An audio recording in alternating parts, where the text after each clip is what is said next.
Dear students, जय केमिक्स में आप सभी का स्वागत है। आईआईटी आइजर का एग्जाम आपका आज से 3 दिन बाद है और आप सभी को केमिस्ट्री में जानना है कि आप पूरी तरीके से तैयार हैं कि नहीं। उसके लिए यहाँ पे हम मॉक टेस्ट लेके आ चुके हैं।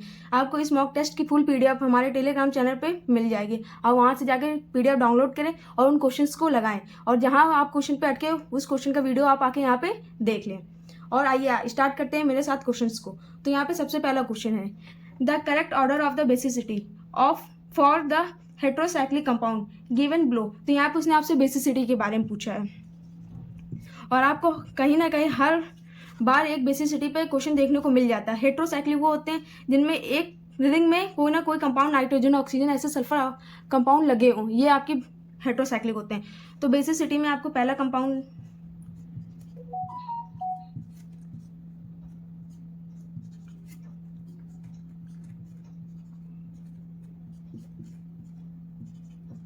तो बेसिसिटी के लिए सबसे पहले आपकी जो नाइट्रोजन है, इसमें आपको देखना है कि पहला रूल ये कि जो नाइट्रोजन है वो लोकलाइज्ड है या फिर डीलोकलाइज्ड है। ठीक है, तो ये नाइट्रोजन आपका इसमें लोन पेयर आपके रिंग जो कंजुगेशन है उसको बनाने में काम कर रहे हैं, तो ये आपका जो है ये डीलोकलाइज है। यहाँ पे नाइट्रोजन आपका लोकलाइज है, यहाँ भी आपका लोकलाइज है और यहाँ पे डबल बॉन्ड के साथ लगा हुआ नाइट्रोजन होता है वो हमेशा लोकलाइज होता है, क्योंकि यहाँ पे आपका डबल बॉन्ड कंजुगेशन को कंप्लीट करने पे वर्क कर रहा है। नाइट्रोजन का लोन पेयर उसके ऊपर ही है।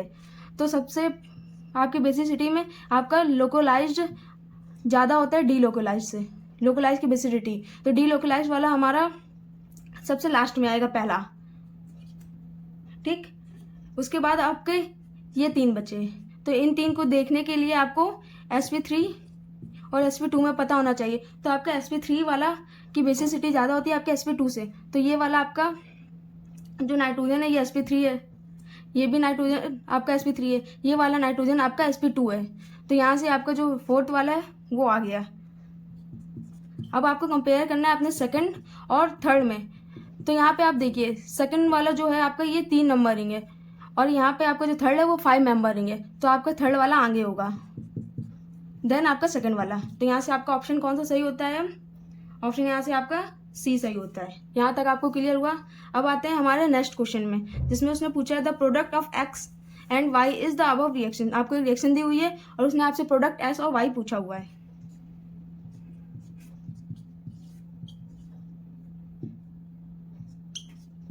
इसकी रिएक्शन उसने आपकी करवाई है एक्सेस HI से और हीट लिया हुआ है। तो एक्सेस जो आपका HI है, यहाँ पे एन जो हमारा ऑक्सीजन इसके लोन पेयर हमारे यहाँ पे अटैक करेंगे और यहाँ से हमारा I निकालेंगे। जब यहाँ से I निकालेंगे तो ये जो H है हमारे यहाँ पे ऑक्सीजन के साथ ज्वाइन होगा और बनेगा। फर्दर हमारी जो I माइनस है ये हमारी I माइनस यहाँ पे अटैक करेगी और ये यहाँ से अटैक करके हमारा ये वाला पार्ट निकाल के यहाँ पे ये हमारा इतना फिनॉल बनाएगा और यहाँ पे प्लस आपके फिनॉल के साथ I आपका यहाँ अटैक करेगा तो I और ये बनेगा। फर्दर इसमें I आपको दोबारा इस HI हमारा एक्सेस में, तो HI हमारा इसमें रिएक्ट नहीं कर पाएगा क्योंकि हमारे बेंजीन में OH हो या फिर हेलोजेंस हो वो काफ़ी ज़्यादा स्टेबल होते हैं, उससे वो उसको हटा नहीं सकता है। लेकिन हमारा HI यहाँ पे फर्दर रिएक्ट कर सकता है क्योंकि हमारे यहाँ डबल बॉन्ड है। डबल बॉन्ड से वो जब रिएक्ट करेगा तो यहाँ पे वो हमारा कंपाउंड बनाएगा। फर्दर HI हमारा इससे रिएक्ट करके, ठीक। तो यहाँ से आपका ऑप्शन कौन सा सही होता है? पहला आपका है एक्स ये है और वाई आपका ये आया है। तो फिनॉल पहला तो PHI हट गया, ये 2 बचे और इसमें भी यहाँ डबल बॉन्ड है तो ये वाला हट गया। तो यहाँ से हमारा ऑप्शन सी सही हो गया। और यहाँ पे अगर आपने पहले ही निकाल लिया होता तो आपके 2 क्वेश्चन ऐसे ही एलिमिनेट हो गए थे। तो आप वहाँ पे एलिमिनेटेड मेथड से भी इन क्वेश्चन को कर सकते हैं। अब आता है हमारा question number 3, which of this curve represented Henry law.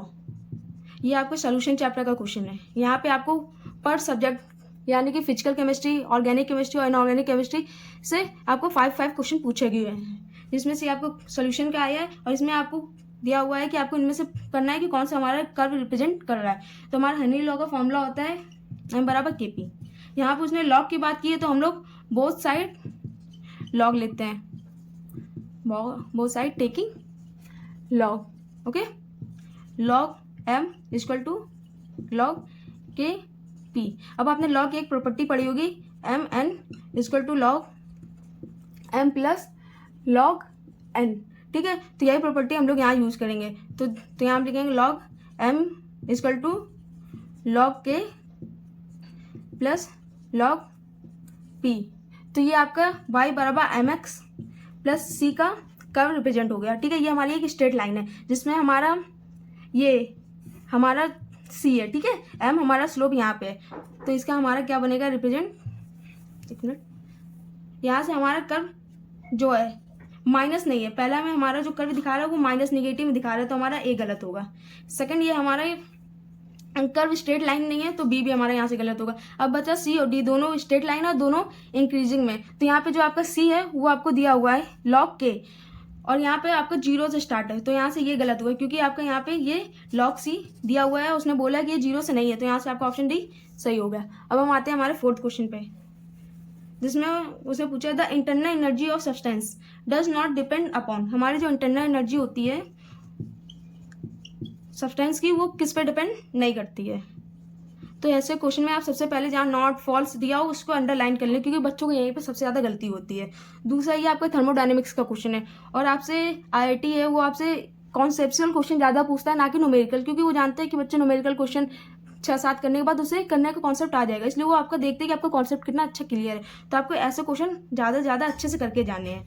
तो आपकी इंटरनल एनर्जी डायरेक्टली प्रोपोर्शनल होती है काइनेटिक एनर्जी के, ठीक है। और काइनेटिक एनर्जी यहाँ पे 3 टाइप की होती है। पहली हमारी होती है वाइब्रेशनल एनर्जी, दूसरी होती है रोटेशनल,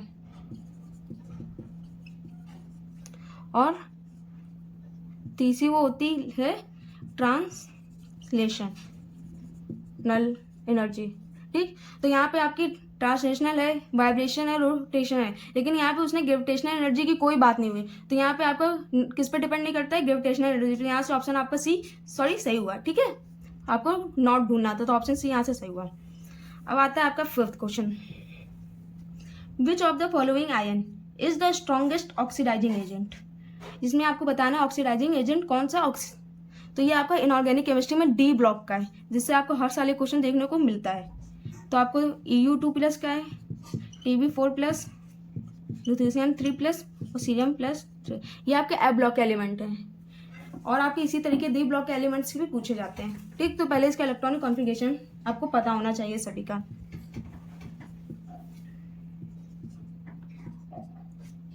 फोर F7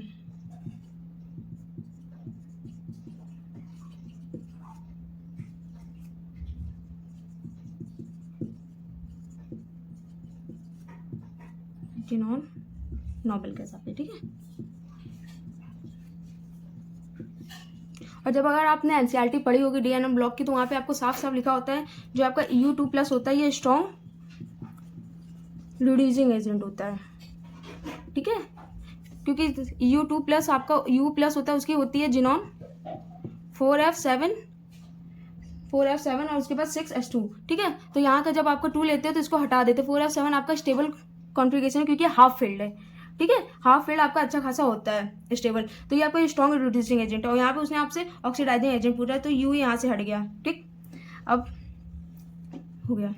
अब यहाँ पे हमारा बचा TB और CA3+, तो उसमें आपको साफ साफ लिखा हुआ है TB4+ और सीरियम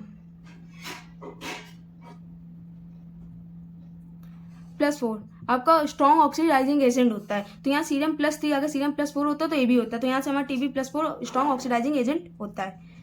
अब यहाँ से हमारा यहाँ पे लिथियम +3 होता है, ये आपका 0 में आ जाता है, ठीक है। इसके जब आप मैग्नेटिक मोमेंट निकालेंगे तो। अब हम आते हैं हमारे क्वेश्चन नंबर 6 में, ठीक है। Consider the following sequence of reaction to produce major product. यहाँ पे आपको एक कंपाउंड दिया हुआ है, 4 डिफरेंट टाइप की रिएक्शन दी हुई है, ठीक है, जिनमें आपको कंपाउंड A निकालना है।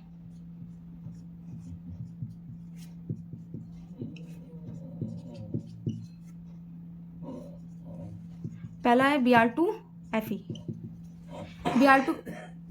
Br2Fe की रिएक्शन कराते हैं तो NO2 जो होता है आपका पैरा पोजीशन पे लगाएगा, ठीक है।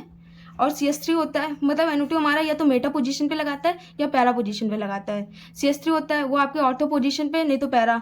अगर NO2 के यहाँ पे लगाएंगे तो यहाँ पे हमारा जो Br लगेगा वो काफ़ी ज़्यादा हिंड्रेंस करेगा, क्योंकि ये भी बड़ा कंपाउंड है, ये भी बड़ा कंपाउंड है।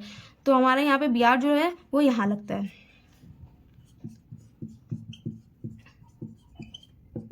NO2 और Br। फर्दर इसकी रिएक्शन हम लोग कराते हैं SnHCl से। SnHCl से रिएक्शन कराते हैं तो हमारा SnHCl NO2 को NH2 में चेंज करता है।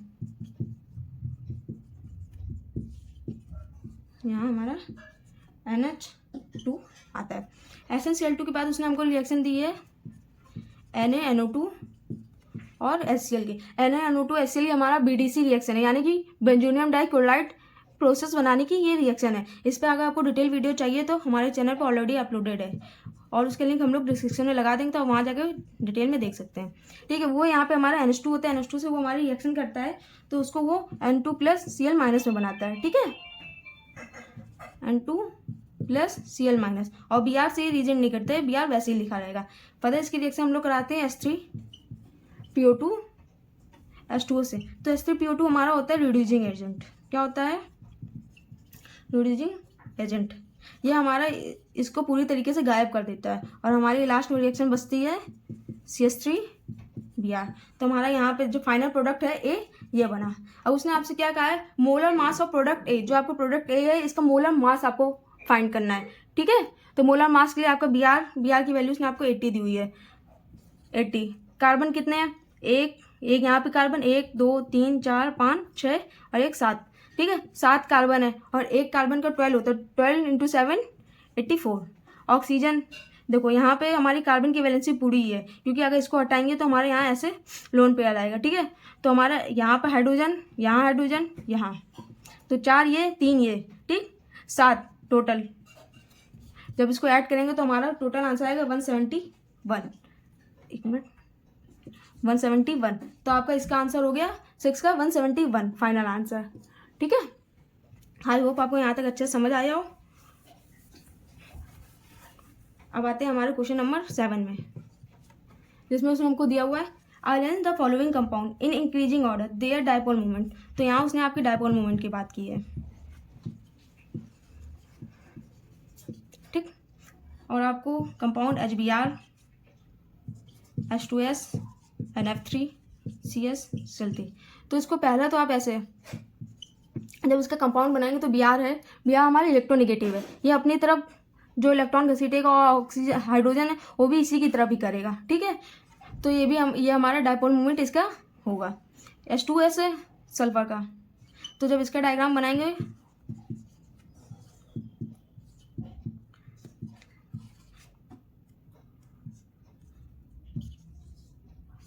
ठीक। अब NF3 का,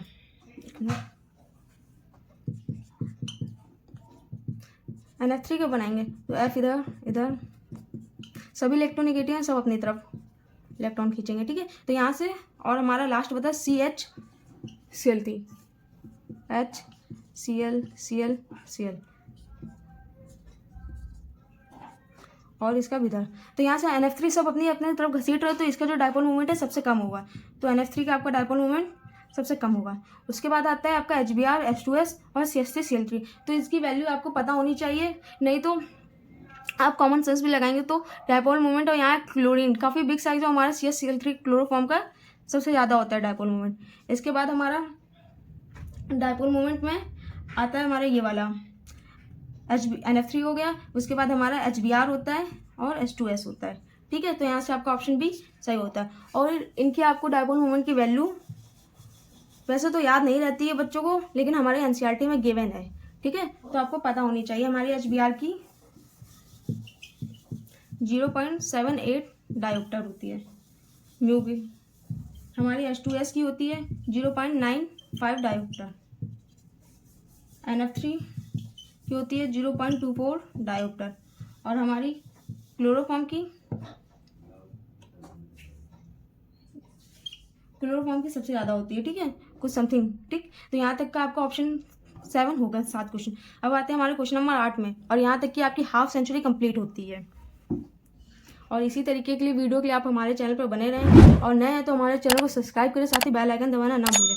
इसी के अलावा आपको किसी और भी टॉपिक में वीडियो चाहिए तो आप प्लीज़ कमेंट्स करें। ओके, तो अब हमारे आते हैं 8 नंबर के क्वेश्चन में। उसने दिया है फॉर द गिवन रिएक्शन, उसने एक रिएक्शन दी हुई है हमें Fe2+, ये AQ का मतलब होता है एक्वा यानी कि water, Ag plus aqua, Fe3+ aqua plus Ag solid बनाता है। और उसके साथ उसने 3 रिएक्शन दी हुई है, मतलब इन 3 रिएक्शन से हमको ये बड़ी वाली रिएक्शन बनानी है। ठीक है, Ag+ इलेक्ट्रॉन माइनस Ag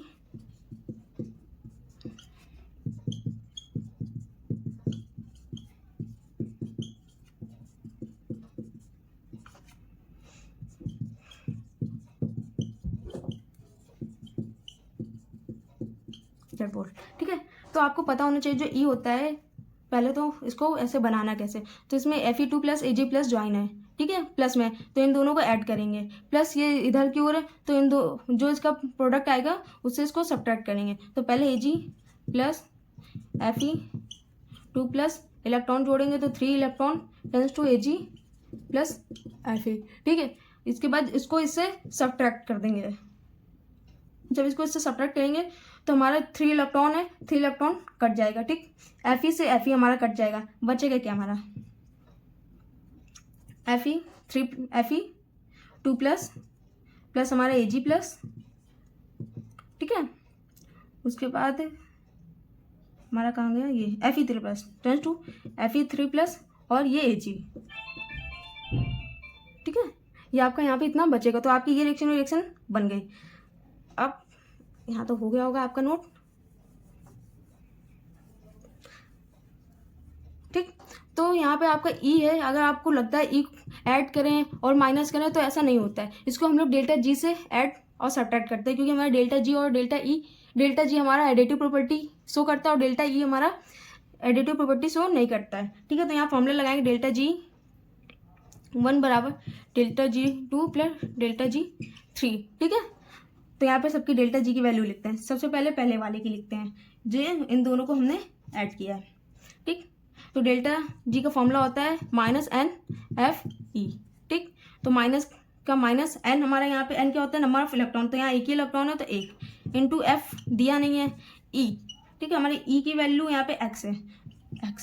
उसके बाद हमको ऐड करना है, माइनस वो ऐड करना है, तो ऐड का साइन माइनस का, फिर 2 इलेक्ट्रॉन है, F है, और इसका E हमें Y दिया हुआ है, हो गया। फिर उसके बाद हमें थर्ड वाली रिएक्शन को हमको माइनस करना है, तो माइनस, फिर माइनस का हमारा NF3, ये माइनस होता है। ठीक, N कितना है 3 इंटू F इंटू Z। ठीक है, यहाँ तो हो गया। अब इसको सॉल्व करके x, उसके बाद -2FY minus minus plus 3FZ। ठीक है, जब इसको हम लोग राइट साइड यहाँ पे 0 है, इसको राइट साइड ले जाएंगे तो हमारी ये बनेगा 3FZ equal to FX plus 2FY। F common है सब में, तो F काट लेंगे तो बचेगा 3Z equal to X plus 2Y। ठीक है, तो यहाँ का आपका ऑप्शन, और जब इसको हम लोग रीअरेंज करेंगे तो रीअरेंज करके हमारा X plus 2Y minus 3Z आएगा। ठीक, तो ये आपका किस ऑप्शन से मैच करता है, ऑप्शन 3 से। अब इसको प्रॉपर कैसे किया जाता है वो बताया। अब इसकी ट्रिक है एक। ठीक है, ट्रिक ये है आपकी कि आपको यहाँ पे जितने x y z आपको E1 दिए हुए हैं, E1 आपका x है, E2 y है और E3 z है। ठीक, उसके इलेक्ट्रॉन है, आपको पता है कि इनको ऐड करना है और जो आएगा उससे माइनस करना है, तो सिंपली आपको x लिखेंगे, y को ऐड करना, y के साथ जितने इलेक्ट्रॉन है, ठीक है 2 इलेक्ट्रॉन है तो प्लस 2y, z को माइनस करना है तो माइनस जितने इलेक्ट्रॉन है 3z। ठीक, आपका आंसर वही आया। तो ये आपकी ट्रिक है। ठीक, अच्छे समझ आई आपको। अब आते हैं हमारे क्वेश्चन नंबर 9 में।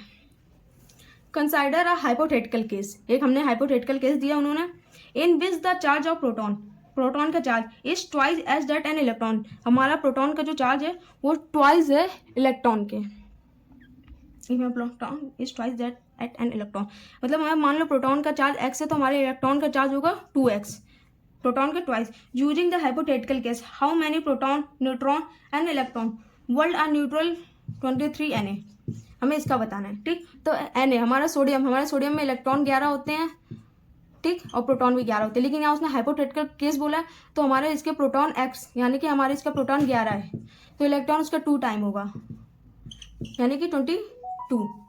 उसके बाद हमें न्यूट्रॉन निकालना है। तो न्यूट्रॉन का आपको फॉर्मूला पता होता है कि इसका एटॉमिक मास माइनस इसका प्रोटॉन, तो आंसर आया आपको यहाँ से 12। ठीक, तो यहाँ से आपको प्रोटॉन 11, इलेक्ट्रॉन 22 और न्यूट्रॉन 12। तो ऑप्शन यहाँ आपका कौन सा मैच होता है? न्यूट्रॉन, एक मिनट, इलेक्ट्रॉन 22, न्यूट्रॉन 12, तो यहाँ से आपका ऑप्शन डी सही होता है। ठीक है, यहाँ तक कि आपको क्वेश्चन समझ आए।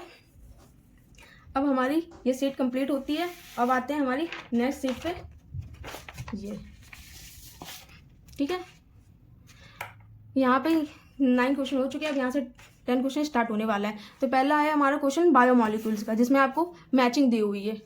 ठीक, एडेनिन, साइटोसिन, थाइमिन और यूरेसिल, इसका आपको बताना है कि कौन सा होता है, कौन सा किसका स्ट्रक्चर हुआ है। तो आपका यहाँ से स्टार्ट होता है पहला हमारा ए, हमारा एडेनिन का स्ट्रक्चर होता है ये वाला, ए का होगा क्वेश्चन थर्ड। बी हमारा साइटोसिन है, साइटोसिन का हमारा स्ट्रक्चर होता है फोर्थ। सी थाइमिन, थाइमिन का स्ट्रक्चर होता है 2 N के साथ 2 ketonic group first. Uracil, uracil का हमारा स्ट्रक्चर होता है यहाँ CH3 या NO2। तो यहाँ से हमारा ऑप्शन कौन सा मैच होता है? ए का थर्ड तो पहला गलत, फिर बी का फोर्थ तो डी गलत, दो ऑप्शन सी का फर्स्ट, सी का सेकंड, तो यहाँ से ऑप्शन सी सही होता है। इन सभी के नाम आपको और इसके स्ट्रक्चर आपको याद होने चाहिए, इस पर आपको क्वेश्चन आ जाता है और ये आपका आसानी से नंबर बनाने के क्वेश्चन है। फिर आता है आपका 11 क्वेश्चन, जिसमें ट्रांजिशन मेटल और उसका मैग्नेटिक मोमेंट निकालना है। ठीक है, तो यहाँ आपको डी ब्लॉक एलिमेंट्स के इलेक्ट्रॉनिक कॉन्फ़िगरेशन लिखना आना चाहिए, और यदि आपको नहीं आता है लिखना तो आप हमारे चैनल पर जाकर देख सकते हैं, या फिर आप सर्च करें कि इलेक्ट्रॉनिक कॉन्फ़िगरेशन फॉर जे केमिक्स। ठीक है, तो वहाँ से आपको एक हमारा वीडियो आ जाएगा, 5 मिनट का वीडियो, वहाँ से क्लियरली आपको हो जाएगा। तो टाइटेनियम 3+, इसके पहले हमारी नोबल गैस लिखते हैं। ठीक है, जो कि हमारी ऑर्गन है।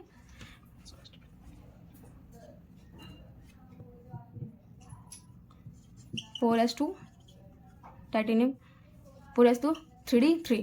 अब टाइटेनियम +3 में हमारा जो इससे 2 कंपाउंड हटेंगे और यहाँ से 1 हटेगा, तो इसका हमारा आएगा और 3d वेनेडियम 2+। ठीक है,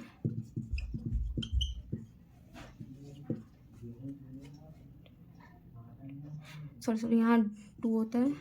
ठीक है, तो यहाँ आपका 1 बचेगा, 3d3 2 है तो 2 यहाँ से हटेंगे, यहाँ ये आएगा। ठीक है, वेनेडियम का। फिर है निकल का 4s2 3d8 होता है, यहाँ से 2 हटेंगे तो 3d8 होगा। Scandium +3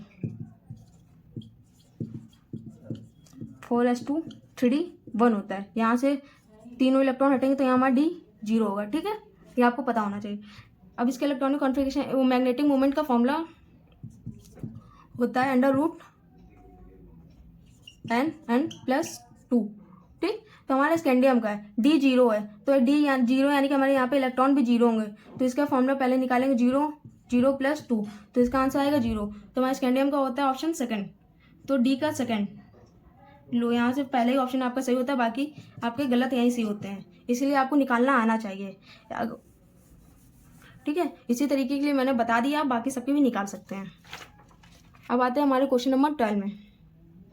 the total number of aromatic compound among the following are. तो आपको इसमें एरोमेटिक कंपाउंड पता होने चाहिए। तो पहला आपका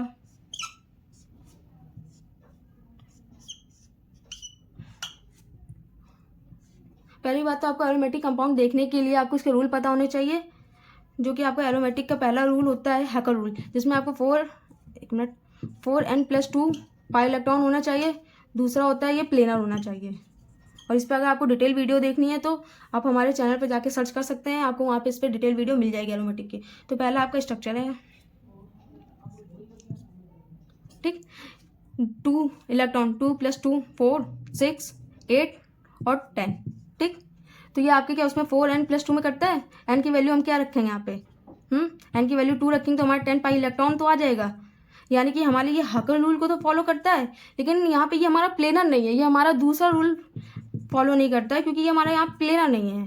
तो ये हमारा एरोमेटिक तो नहीं है, तो ये हमारा नॉन एरोमेटिक है। ठीक, ये हमारा एंटो एरोमेटिक नहीं है, ये हमारा नॉन एरोमेटिक है।